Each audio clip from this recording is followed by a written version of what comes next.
Today we're going to talk about psychiatric emergencies in the emergency department.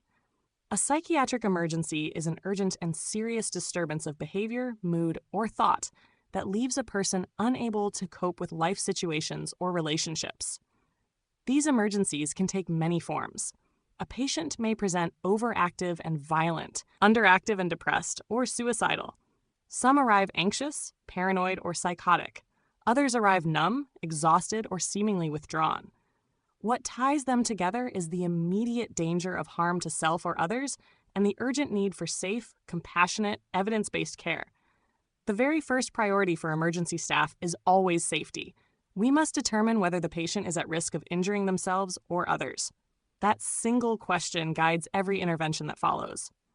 The aim of the care team is to preserve life, yes, but also to maintain the patient's dignity and self-esteem through the crisis. And whenever possible, we try to identify whether the patient is already under psychiatric care so we can contact their provider and ensure continuity. One category of emergencies that frequently brings people into the ED is violence and abuse. Intimate partner violence, or IPV, is widespread and can affect any patient regardless of age, gender, or socioeconomic status.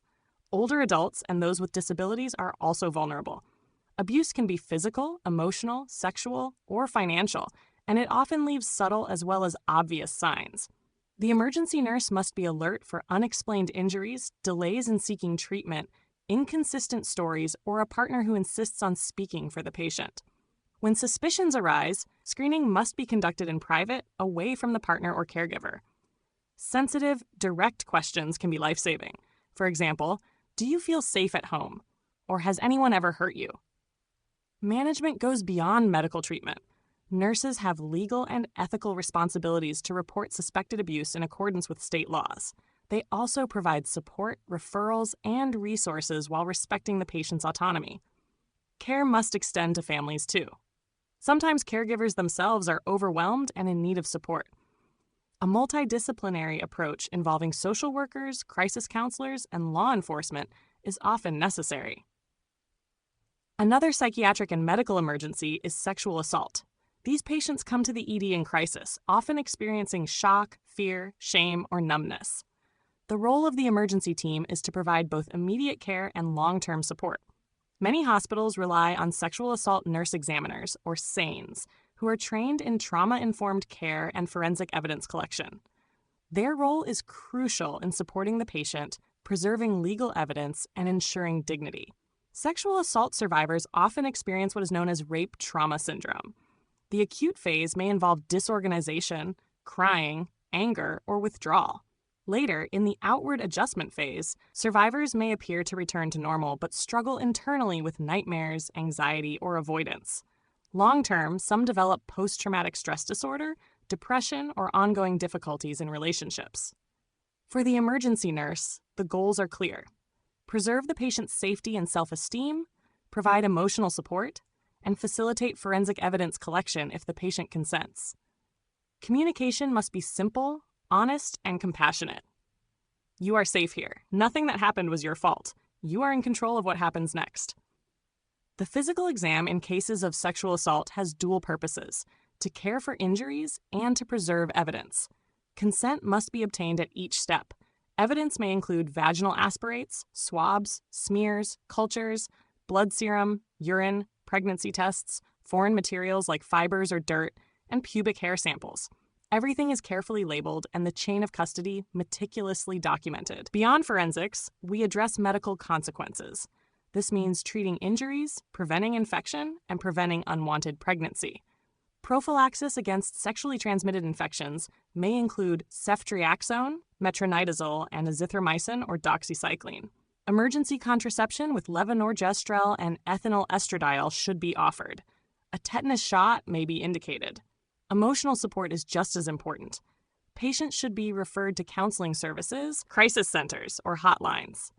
Before discharge, we ensure that the patient leaves with support: a trusted family member, a friend, or a referral to a safe shelter if needed. Follow-up care includes monitoring for pregnancy, infections, and ongoing emotional trauma. Closely related to sexual assault is human trafficking, a modern form of slavery.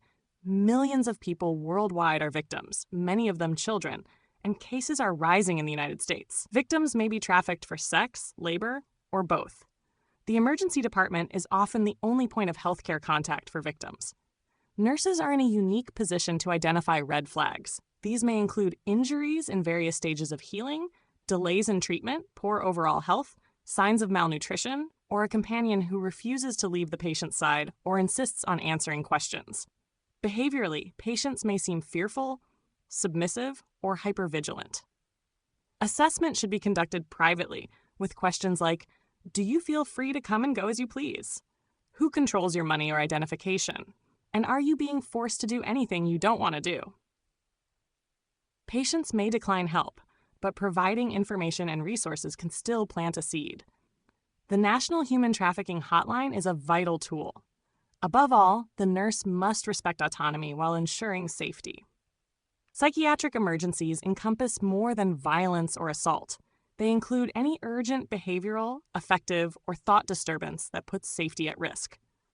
The priorities for emergency staff are rapid assessment of danger to self or others, preservation of life and dignity, and connection with psychiatric providers for continuity of care. Patients may arrive overactive and violent, or underactive and depressed. Some may be acutely psychotic, others intoxicated, and others in the grip of trauma. The nurse's role is to stay calm, create a safe environment, and act quickly. One of the most challenging scenarios is the patient who is overactive, paranoid, or assaultive. These patients may be experiencing psychosis, mania, intoxication, or simply overwhelming fear. The first step is to ensure safety. Security may need to be present.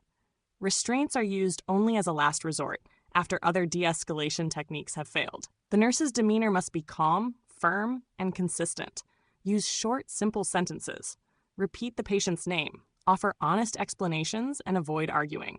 Medications may be necessary. Psychotropic agents like chlorpromazine or haloperidol can help manage functional psychosis, but they are not appropriate for personality disorders or for behavior induced by hallucinogens. After stabilization, most patients are transferred to inpatient psychiatric care or referred for urgent outpatient follow-up. Another psychiatric emergency we frequently encounter is post-traumatic stress disorder, or PTSD. PTSD develops after exposure to an event so traumatic that it overwhelms ordinary coping.